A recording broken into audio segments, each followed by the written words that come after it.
DJ Wonder.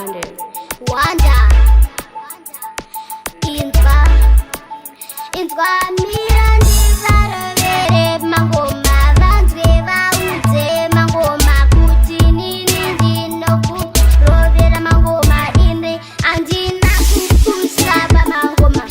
inini ndiri intelligence ndakanyanya pamangoma handina kupusa vaudze kuti ndinovakira masuda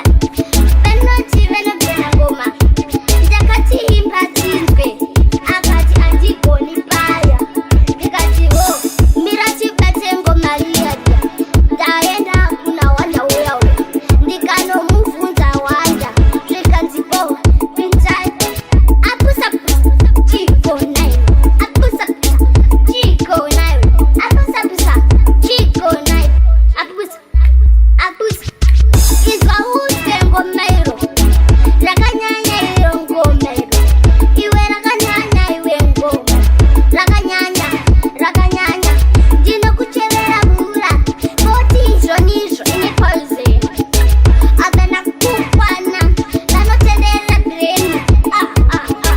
havainde kuchikoro vanotaura zvemasoro vanoti ndinotamba tsoro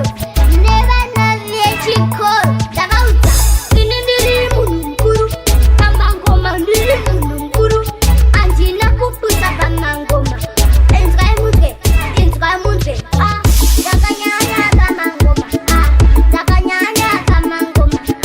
ndakanyanya pamangoma because inini ndokupa zvaunoda ndakanyanya pamangoma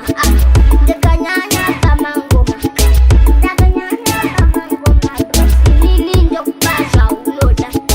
chinzwa uzwe wanda vaudze kuti ndinorova mangoma inini de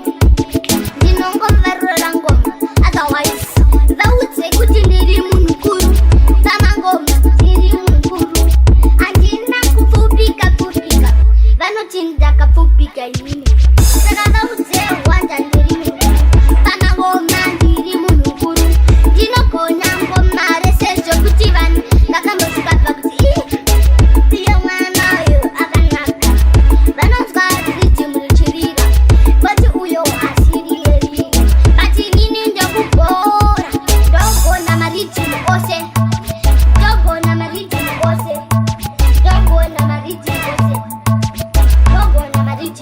ndanzi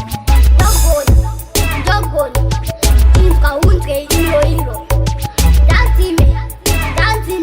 Get tinzwe Punch kuti Entertainment. ndere tinokurohera ngoma gara wazviziya